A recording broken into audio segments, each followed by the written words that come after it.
Hello friends, welcome to Pathway Learners. दोस्तों, आज हम पॉलिटेक्निक एंट्रेंस एग्जाम 2020 के लिए मैथ का बहुत ही important chapter line and angle जो है आपके लिए लेके आए हैं। इस वीडियो में हम लाइन एंड एंगल के जो कॉन्सेप्ट्स हैं, ठीक है, वो हम पहले डिस्कस करेंगे। और नेक्स्ट वीडियो में जो है जहाँ पे हमारे ऑब्जेक्टिव टाइप्स के क्वेश्चंस हम लेके आते हैं, वहाँ पे हम इसके क्वेश्चंस आपके लिए लेके आएंगे कि लाइन्स एंड एंगल से किस टाइप के क्वेश्चन आपके पूछे जाते हैं। तो फ्रेंड, स्टार्ट करते हैं। और फ्रेंड, वीडियो यदि पसंद आए तो लाइक करना और वीडियो को एंड तक जरूर देखना, क्योंकि हम इसमें बहुत सी आपको जो है शॉर्ट ट्रिक्स भी बताएंगे, ठीक है, क्वेश्चंस को सॉल्व करने के लिए। तो फ्रेंड, वीडियो स्टार्ट करते हैं। अब बात आती है फ्रेंड कि लाइन एंड एंगल्स यदि हम पढ़ रहे हैं तो उसमें लाइन क्या है, सबसे मेन चीज होती है लाइन क्या है। तो लाइन क्या है? Lines of point that extend infinity in two direction. क्या मतलब है? देखो, कई सारे पॉइंट्स हैं ये आपके, इनको मिलाते हुए जो एक रेखा खींची जाती है, जो कि कैसी होती है आपकी? इनफाइनाइट होती है दोनों डायरेक्शन में। हमें पता नहीं कि वो कितनी दूरी तक जाएगी, ठीक है, वो क्या है? इनफाइनाइट होती है, दोनों डायरेक्शंस में एक्सटेंड की जा सकती है किसी भी। देखो, या तो इसको इधर एक्सटेंड कर लो, हमें नहीं पता कितना भी एक्सटेंड कर लो, ठीक है, हमें उसका जो लेंथ है वो नहीं पता। इनफाइनाइटली हम उसको एक्सटेंड कर सकते हैं, उसी तरीके से किसी भी डायरेक्शन में इसको एक्सटेंड कर सकते हैं। तो इस तरह की जो रेखा होती है उसको हम क्या बोलते हैं? लाइन कहते हैं। क्या कहते हैं? लाइन कहते हैं। अब बात आती है लाइन सेगमेंट की। तो part of A line with two and point is called line segment. Friend, इसको ध्यान से समझना। लाइन होती है जिसको हम दोनों डायरेक्शन में इनफाइनाइटली उसको खींच सकते हैं, एक्सटेंड कर सकते हैं, तो वो तो होती लाइन। जब लाइन का वह भाग जो दो एंड पॉइंट हो, जिसके पास अपने दो एंड पॉइंट हो, मतलब कि देखो,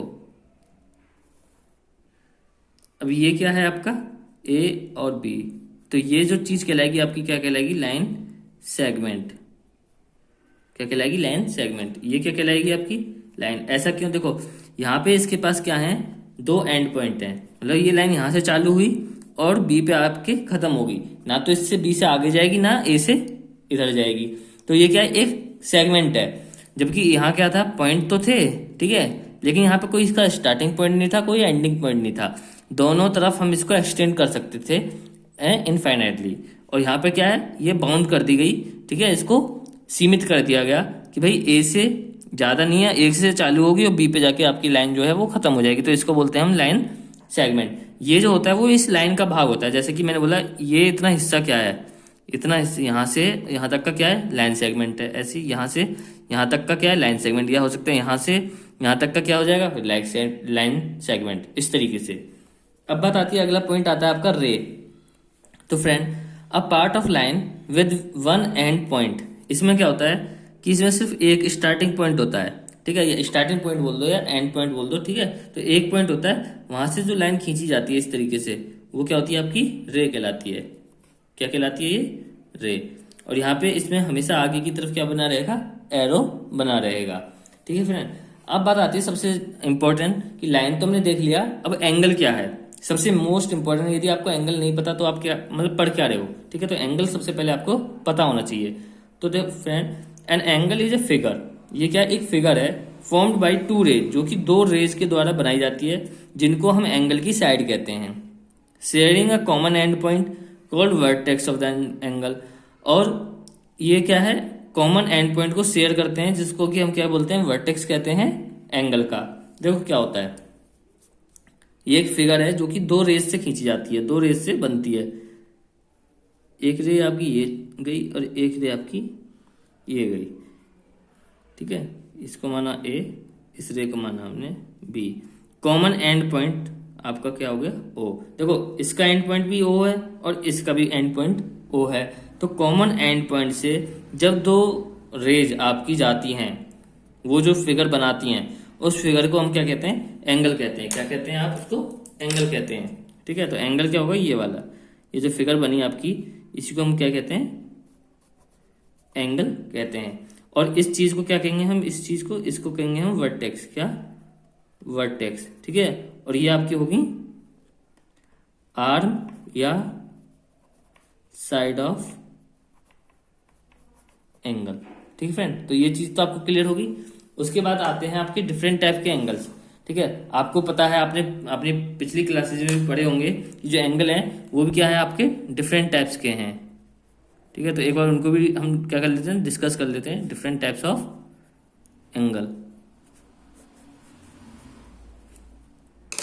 तो फ्रेंड यदि हम पहली बात करें तो पहले टाइप होता है आपका, ये जो होते हैं वो आपके 5 टाइप के होते हैं। तो पहला हो गया आपका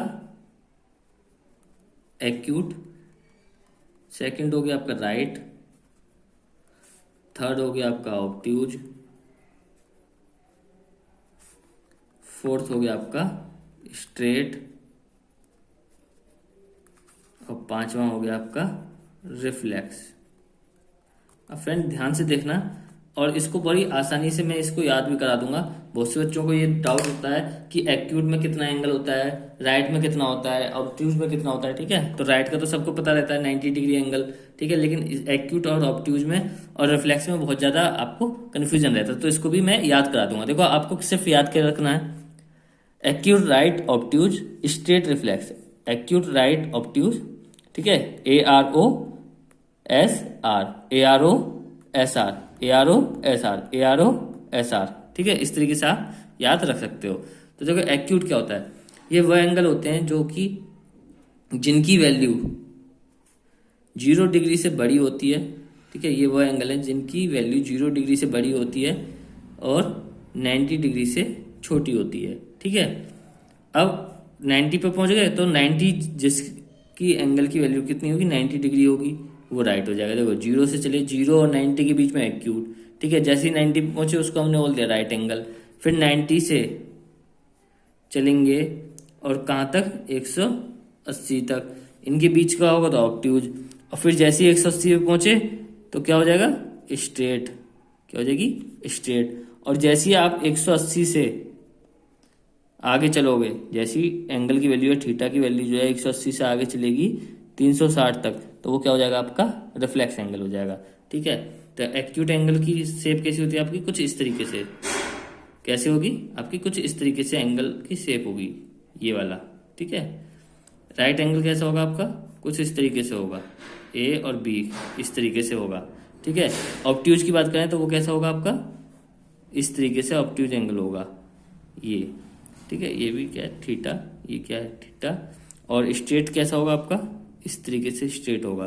ठीक है, ये हो गया, और ये आपका स्ट्रेट हो गया। यदि हम रिफ्लेक्स की बात करें तो रिफ्लेक्स कैसे होगा आपका, रिफ्लेक्स होगा आपका ये वाला एंगल। ठीक है, इस तरीके से। तो फ्रेंड ये आपके टाइप्स ऑफ एंगल हो गए। याद करने का क्या है, AROSR, AROSR, AROSR। तो ए सबसे पहले आप 0 से शुरुआत करो। ठीक है, और इनको उसी के साथ लगाते रहो। 0 से 90 चलेंगे तो एक्यूट हो जाएगा, 90 पे जैसे ही पहुंचे तो आपका राइट एंगल आ जाएगा, 90 से फिर 180 चले तो ऑब्ट्यूज हो गया, और 180 पे आते ही स्ट्रेट हो जाएगा, और 180 से फिर 360 चले तो रिफ्लेक्स हो जाएगा। ठीक है, तो ये तो आपके क्या हो गए, एंगल्स हो गए। अब फ्रेंड आगे चलते हैं आपका। अब फ्रेंड आपको जो है ना कुछ टर्मिनोलॉजी पता होनी चाहिए। कैसे, एक 2-3 टर्मिनोलॉजी वो हम देख लेते हैं। वो टर्मिनोलॉजी क्या है, पहला है आपका एडजेसेंट एंगल, कि एडजेसेंट एंगल क्या होते हैं। ठीक है, तो इसको पहले देख लेते हैं। तो पहले इसकी डेफिनेशन क्या है, कि देखो पहले इसकी डेफिनेशन लिख लो आप। If they have a common vertex, a common ray, and their non-common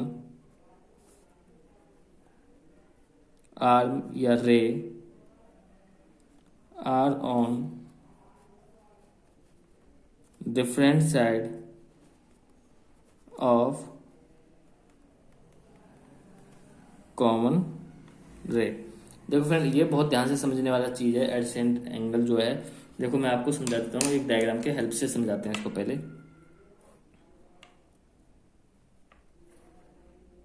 अब मुझे बताओ ये एंगल कौन सा होगा, ये एंगल है आपका ऑब्ट्यूज एंगल, क्योंकि मैंने कितना बनाया है, 180 90 से ज्यादा और 180 से कम है, तो ये कैसा एंगल है आपका ऑब्ट्यूज एंगल।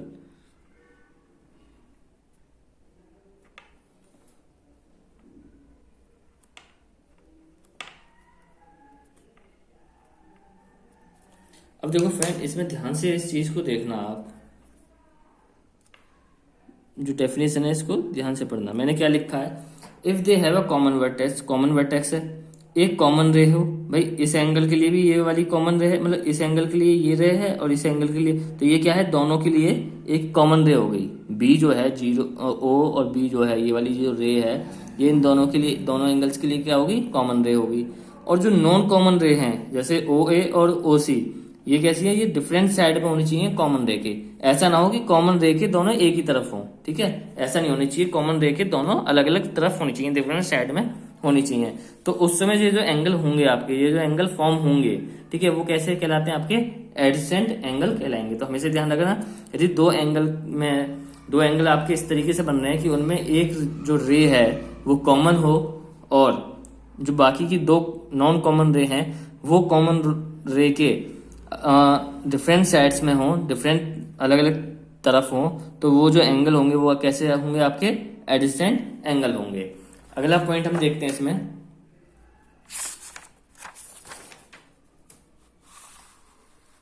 दिखाई दे रहा है ना, हाँ। तो देखो फ्रेंड, इसमें अगला पॉइंट आप लिखना,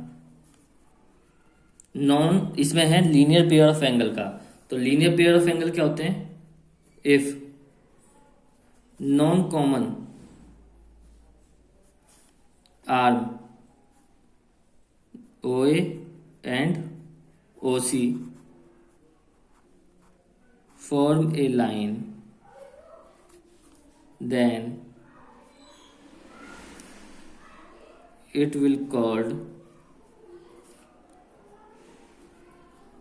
linear pair of angles।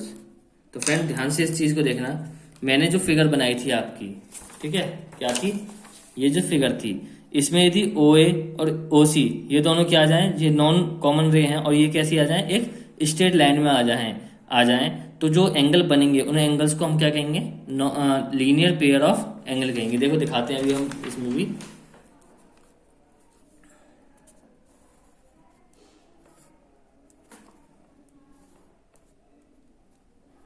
ये क्या था आपका बी, ये क्या था सी, ये क्या था ए और ये था ओ। अब ये क्या हुए, एक स्ट्रेट लाइन में आ गए, ठीक है, स्ट्रेट लाइन में आने से क्या हो गए, ये जो एंगल बनेंगे, एक तो ए ओ बी और एक बी ओ सी, ये दोनों एंगल क्या होंगे, आपके लीनियर पेयर ऑफ एंगल कहलाएंगे। कैसे, लीनियर पेयर ऑफ एंगल कहलाएंगे, ठीक है। दूसरी चीज आपको इसमें ध्यान रखने वाली बात है, क्या, जब when two line intersect each other, the angle formed are vertically opposite angle. तो ये ध्यान रखना, जब भी दो लाइन एक दूसरे को इंटरसेक्ट करेंगी, काटेंगी, तो वो कैसे एंगल बनाएंगी, वर्टिकली अपोजिट एंगल बनाएंगी। कैसे, देखो एक लाइन आपकी ये गई और एक लाइन आपकी ये गई, बीच में क्या है आपका ओ, तो ये जो एंगल होंगे आपके ये वाले, ये कैसे होंगे, वर्टिकली अपोजिट एंगल, ठीक है। और जैसे कि ये वाला एंगल हो गया आपका, ये दोनों एक दूसरे के वर्टिकली अपोजिट, ये दोनों एक दूसरे के वर्टिकली अपोजिट। तो इस तरीके से जब भी दो लाइन आप एक दूसरे को काटेंगी तो वो कैसे एंगल बनाएंगी, वर्टिकली अपोजिट एंगल्स बनाती हैं, ठीक है फ्रेंड। अब आगे चलते हैं, बहुत ही इंपॉर्टेंट जो है अब आएगा आपके।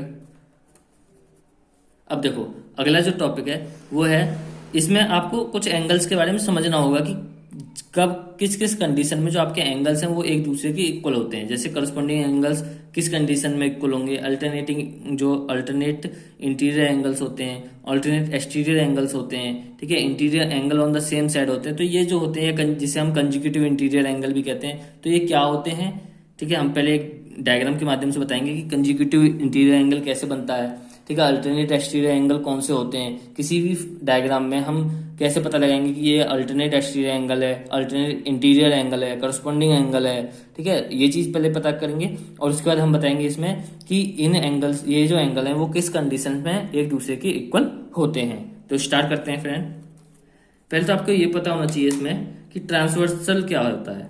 क्या? ट्रांसवर्सल। ठीक है, इसका बहुत बड़ा यूज है इसमें अभी। तो ट्रांसवर्सल क्या होता है? ये एक लाइन होती है, a line which intersect two और more line at distinct point is called transversal. ये क्या होता है फ्रेंड? दो या उससे ज्यादा रेखाओं को जब कोई लाइन दो अलग अलग या डिस्टिंक्ट अलग अलग जो पॉइंट्स होते हैं उन पर उनको काटती है, तो उस लाइन को हम क्या कहते हैं? ट्रांसवर्सल लाइन कहते हैं। देखो अभी हम फिगर के माध्यम से इसको समझ लेते हैं कैसे। ये आपकी दो लाइन थी, इन दो लाइन को, ये जो लाइन है आपकी, ये क्या कर रही है? दो अलग अलग पॉइंट्स पे, एक इस पॉइंट पे और एक इस पॉइंट पे, इनको काट रही है। तो इस समय ये जो लाइन होगी ये वाली, इसको क्या कहेंगे हम? ट्रांसवर्सल। क्या कहेंगे इसको? ट्रांसवर्सल कहेंगे। अब बात आती है, जब इस तरीके से ये जो लाइन होती है ये इनको काटती है, तो यहाँ पे आपको दिख रहा होगा कुछ एंगल्स बन रहे हैं। ठीक है, इस पॉइंट पे भी कुछ एंगल बन रहे हैं, इस पॉइंट पे भी कुछ एंगल बन रहे हैं, और इन एंगल्स को ही हमने अलग अलग कैटेगरी में डिवाइड करा है कि कौन सा करस्पॉन्डिंग एंगल होगा। तो वो हम यहाँ पे इस डायग्राम से समझ लेते हैं। पहले तो हम इसकी मार्किंग कर लेते हैं एंगल्स की। तो ये एंगल 1 हो गया, ये एंगल 2, ये 3, ये 4। ठीक है, ऐसे ही नीचे आ जाते हैं, ये 5, ये 6, 7, 8। तो ये आपके 8 एंगल बनते हैं जब भी कोई ट्रांसवर्सल किन्हीं भी दो रेखाओं को काटता है अलग अलग पॉइंट्स पे। तो यहाँ पे आपके कितने एंगल बनेंगे? 8 एंगल बनेंगे। यहीं पे यदि हम बात कर रहे हैं कि करस्पॉन्डिंग एंगल क्या होते हैं, किसकी? करस्पॉन्डिंग एंगल्स की।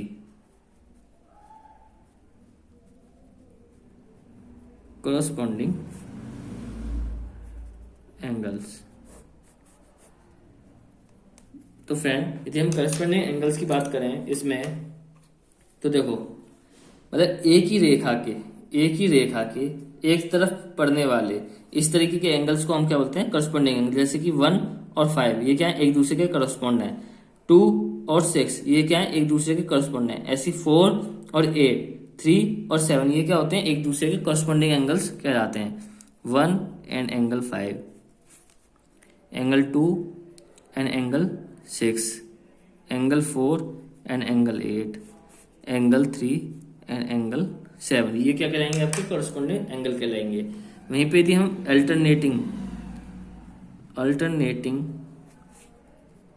इंटीरियर एंगल्स की बात कर लें, तो फ्रेंड जैसे कि आपको पता है अल्टरनेटिंग का मतलब क्या होता है? एक दूसरे के विपरीत, मतलब अल्टरनेट होने। ठीक है, तो इस डायग्राम में यदि हम बात करें अल्टरनेट एंगल्स की, तो वो भी इंटीरियर। तो पहले इसमें देखो अंदर के कौन से एंगल होंगे? अंदर के होंगे आपके 3, 4, 6 और 5। अब इसमें जो अल्टरनेट है मतलब कि एक दूसरे के विपरीत है, तो 3 के विपरीत 5 और 4 के विपरीत 6, तो ये क्या होंगे? आपके इंटीरियर अल्टरनेट इंटीरियर एंगल हो जाएंगे। 4 एंड एंगल 6 और एंगल 3 एंड एंगल 5, ये एक दूसरे के क्या है? अल्टरनेटिंग इंटीरियर एंगल है एक दूसरे के। ठीक है, वहीं पे बात आती है यदि अल्टरनेट एक्सटीरियर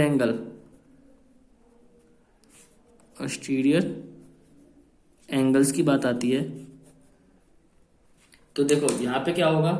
अब बात होती है एक्सटीरियर। तो पहले बाहर के एंगल देखो, तो बाहर के एंगल कौन से? 1, 2, 7, 8। तो अब इसमें भी एक दूसरे के विपरीत मतलब अल्टरनेट, तो एक का अल्टरनेट 7 है और 2 का अल्टरनेट 8 है, तो ये क्या होते हैं आपके? अल्टरनेट। 7 angle 2 and angle 8। ठीक है, अब सबसे महत्वपूर्ण एक एंगल आता है। ठीक है, वो क्या है आपका? Consecutive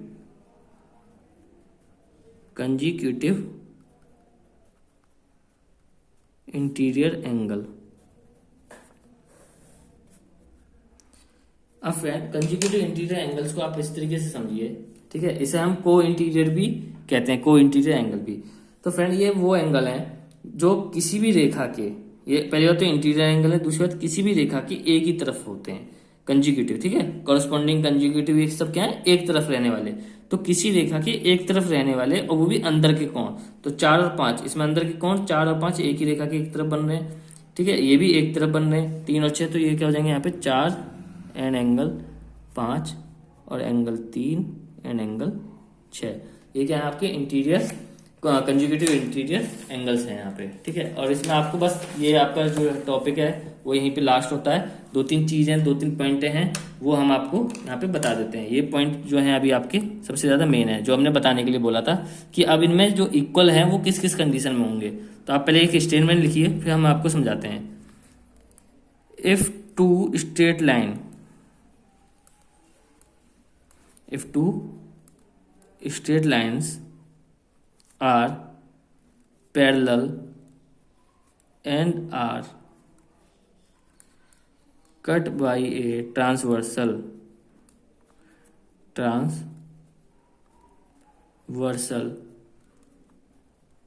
then alternating angles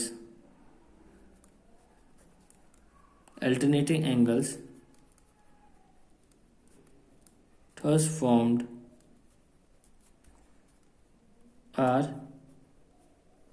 equal। आगे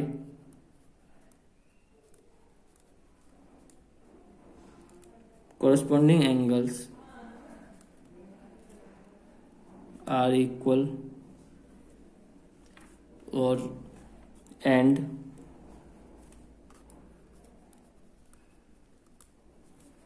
a pair of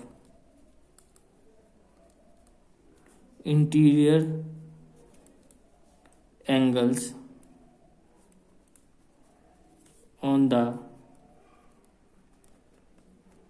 same side of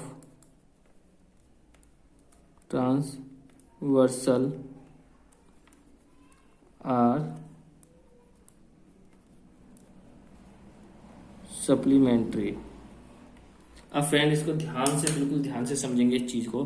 क्या बोल रहा है, जब दो रेखाएं कैसी हों, पैरेलल हों और उसको काट रही हो एक ट्रांसवर्सल रेखा, ठीक है। जब कोई भी दो लाइन आपकी कैसी हो, पैरेलल, दो लाइन, ध्यान से इन जो शब्द हैं जिनको मैं मार्क करता हूँ इन पे ही सब जो है निर्भर है। दो लाइन जो कि कैसी हैं आपकी, पैरेलल हैं और उसको एक ट्रांसवर्सल रेखा काट रही है, तो अल्टरनेटिंग एंगल्स, कैसे, अल्टरनेटिंग एंगल्स आर इक्वल। ये कैसे होंगे आपके, इक्वल होंगे, ये ध्यान रखना, कैसे होंगे आपके, ये इक्वल होंगे अल्टरनेट एंगल।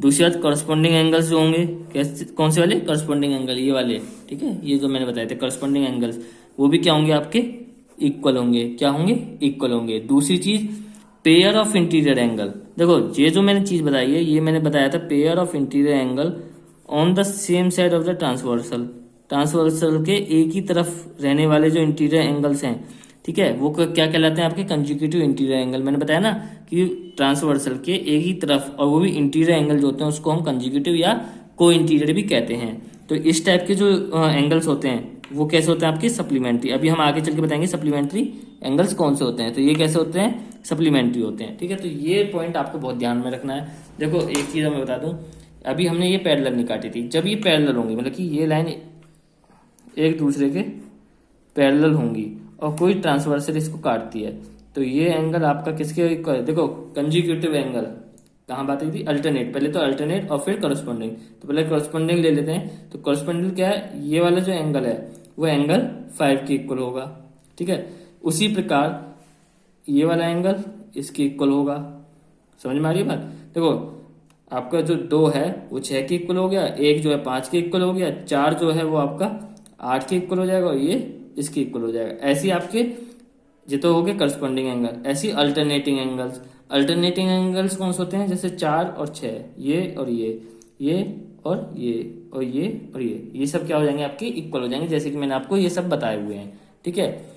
आगे चलते हैं। देखो अभी 3 पॉइंट आपके बचे हुए हैं, तीनों पॉइंट बहुत ही इंपॉर्टेंट हैं, ठीक है। पहला पॉइंट आता है इसमें, जब if 2 lines are parallel and a third line is parallel to one of them, it is parallel to the other line also। देखो फ्रेंड क्या बोल रहा है, यदि कोई दो लाइन है आपकी, ये एक दूसरे के पैरेलल हैं और तीसरी लाइन जो है वो इसके पैरेलल है, ठीक है, तो ये जो लाइन होगी वो अपने आप इस तीसरी लाइन के भी पैरेलल हो जाएगी। हमने क्या बोला, ये और ये क्या है, पैरेलल है, और ये जो है तीसरी जो लाइन है वो इसके पैरेलल है, तो ये जो लाइन है वो अपने आप किसके पैरेलल हो जाएगी, इसके पैरेलल हो जाएगी, मतलब तीनों एक दूसरे की क्या हो जाएंगी, पैरेलल हो जाएंगी। अगला पॉइंट लिखो, अगला पॉइंट है आपका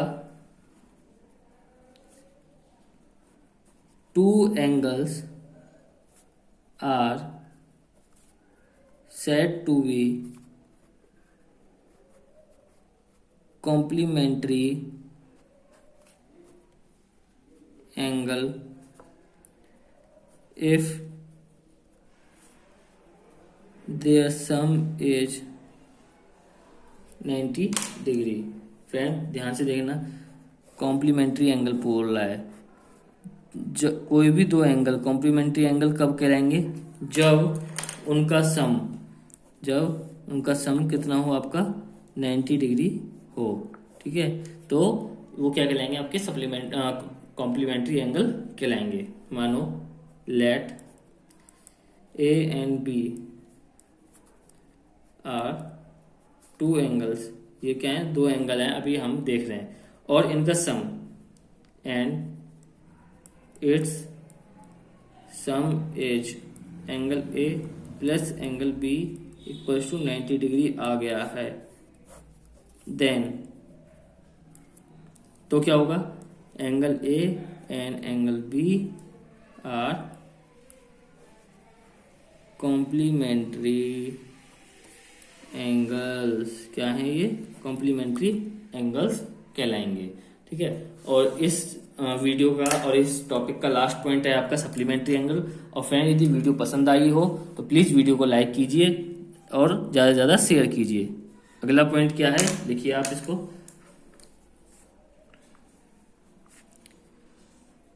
टू एंगल्स